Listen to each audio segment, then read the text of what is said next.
देखिए 11x plus के 15y plus के 23 बराबर 0, 7x माइनस 2y माइनस के 20 बराबर 0। तो मैंने एक ही बात आपको बताई कि y के गुणांक में पहले समीकरण में उसको दूसरे से गुणा करो, दूसरे समीकरण में जो y के गुणांक में उसको पहले से गुणा करेंगे, इससे हमारे पास जो y के मान है समान हो जाएंगे, मतलब कट जाएंगे। ठीक है, तो मैं क्या कर देता हूं, पहले वाले समीकरण में जो y के गुणांक में उसको दूसरे में गुणा कर देता हूं। तो ये 15 है, इसको दूसरे से मैं गुणा कर देता हूं दूसरे समीकरण में। दूसरे समीकरण में जो y के गुणा में उसको मैं पहले समीकरण से गुणा कर देता हूं। तो इससे हमारे y के मान दोनों समान होते हैं। 2 का गुणा 11 से, 11 दूनी 22x प्लस का है तो प्लस 15 दूनी 30y प्लस के हो जाएगा 23 दूनी 46 और 2 बराबर 2 का गुणा 0 से 0। 15 का गुणा 7 से 15 7 105 हो जाएगा, 105x माइनस के 15 दूनी बतो कितना हो जाएंगे 30y माइनस के से तो माइनस 15 का गुणा 0 से करोगे 0, 15 दूनी 30 बराबर हो जाएगा 0, 15 का गुणा 0 से करने से। फिर देखिए हमारे पास में जो y के मान है दोनों समान हो गए, एक प्लस का एक माइनस का 0 करने के लिए तो समान किए हैं, तो ये प्लस का ये माइनस का ये 0 हो गया, 30 में से 30 से जाएगा 0 बचता है। अब देखिए ये दोनों प्लस के तो जोड़ दो, 105 में 22 से जोड़ोगे 127x। और यहाँ देखिए बड़ा मान किस में है सर, बड़ा मान माइनस में, तो आंसर तो माइनस में मिलेगा। 300 में से 46, भाई 300 में से 50 घटाओगे 250, 4 ज्यादा घटा दी 4 और जोड़ दो, 250 में 4 256 बराबर क्या हो जाएगा 0।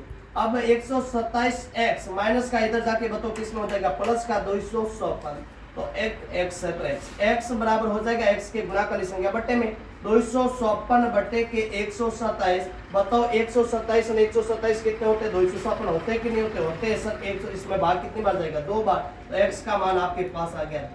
ये बोलो x पहले वाले समीकरण में रखो, दूसरे में रखो, आपका मान आ जाएगा। तो मैं पहले वाले समीकरण में रख देता हूँ, x का मान कितना, पहले मैं यहाँ समीकरण लिख देता हूँ। 11x प्लस के 15y प्लस के 23 बराबर 0। x का मान है 2, 11 दूनी 22 प्लस के 15y प्लस के 23 बराबर 0। बताओ ये प्लस के ये 22, ये प्लस के 23 कितने हो जाएंगे, 22 22 44 45, 15y प्लस के 45 बराबर क्या हो जाएगा 0।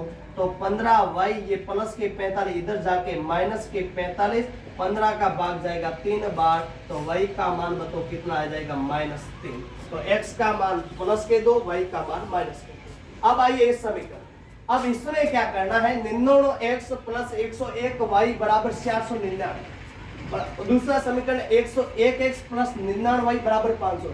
क्या सर इसमें भी y का गुणा वाला दूसरे से गुणा करना पड़ेगा और पहले दूसरे का पहले से नहीं, इतना बड़ा गुणा करोगे तो टाइम पूरा चला जाएगा। तो क्या करना पड़ेगा, एक बार जोड़ के एक बार जोड़ो, एक बार घटा के अलग अलग समीकरण। फिर जोड़ने से क्या होगा सर, तीनों संख्याओं के अंदर एक ही संख्या का भाग जाएगा, जिससे हमारे पास समीकरण छोटा हो जाएगा। तो कैसे करते हैं देखिए, पहले मैं इसको एक बार जोड़ देता हूं।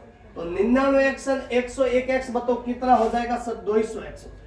ये 200x प्लस का 101y और 99y कितना हो जाएगा सर, 200y हो जाएगा। ये 200y बराबर 499 501 कितना हो जाएंगे, 1000 हो जाएगा। सर ऐसा करने से क्या होगा, सर ऐसा कैसे पता चलेगा कि ऐसा करना है, जब ऐसा समीकरण आएगा जो पहले वाले समीकरण में x के गुणा में हो, दूसरे में y के गुणा में हुआ, जो दूसरे में y के गुणांक में है वो पहले x के गुणा में हुआ। ऐसी स्थिति हो तब ऐसा करना पड़ेगा। ठीक है सर, समझ में आ गया। अब देखो एक ही संख्या से भाग जा रहा है, किसका, 200 का भाग सभी में जा रहा है। 200 का भाग 200 में कितनी बार जाएगा सर, एक बार, 1x तो 1x प्लस 200 का भाग 200 में एक बार तो 1y बराबर 200 का भाग 1000 में सर 5 बार। ये सर पहला समीकरण तो बन गया।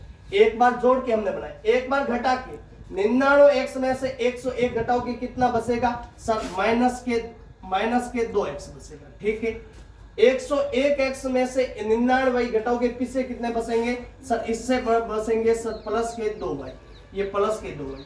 और 499 में से 501 घटाओगे कितने बचेंगे सर, माइनस के 2 बचेंगे। अब देखो एक ही संख्या का भाग जा रहा है, नहीं जा रहा, सभी में 2 2 का भाग जा रहा है, तो 2 का भाग जाएगा एक बार, यहाँ एक बार, यहाँ भी एक बार, तो -x प्लस के y बराबर -1। ये आपका बन गया दूसरा समीकरण। अब आपके समीकरण दोनों बन गया। मैंने दो समीकरण एक बार साथ में लिख देता हूँ। पहला समीकरण x प्लस के y बराबर के 5 और दूसरा है माइनस x प्लस के y बराबर माइनस का 1। अब देखो, अब आपके देखो इस बार x एक प्लस का एक माइनस का, देखो हम ये x और y का मान समान क्यों करते हैं? काटने के लिए। तो एक प्लस का एक भाई x में से x जाएगा, 0 बच जाएगा। y एक प्लस का ये भी प्लस का, कितने y हो जाएंगे? 2y बराबर 5 में से देखो बड़ा मान प्लस का तो प्लस का ही मिलेगा। 5 में से गया 4, तो y का मान बताओ कितना हो जाएगा? y के गुणक वाला पट्टे में जाएगा। 4 में 2 का भाग 2 बार, ये y का मान। अब x का मान निकाल दो। कहां रखे सर? यहाँ रख देते हैं। x प्लस y बराबर कितना है सर? 5 है। y का मान कितना है? 2 है। तो x प्लस के 2 बराबर 5 है। तो x बराबर कितना हो जाएगा? 2 प्लस के इधर जाके माइनस 5 में 2 गए 3। तो ये x का मान 3, y का मान 2। ये थे आपके समीकरण। ऐसे समीकरण में ध्यान रखें।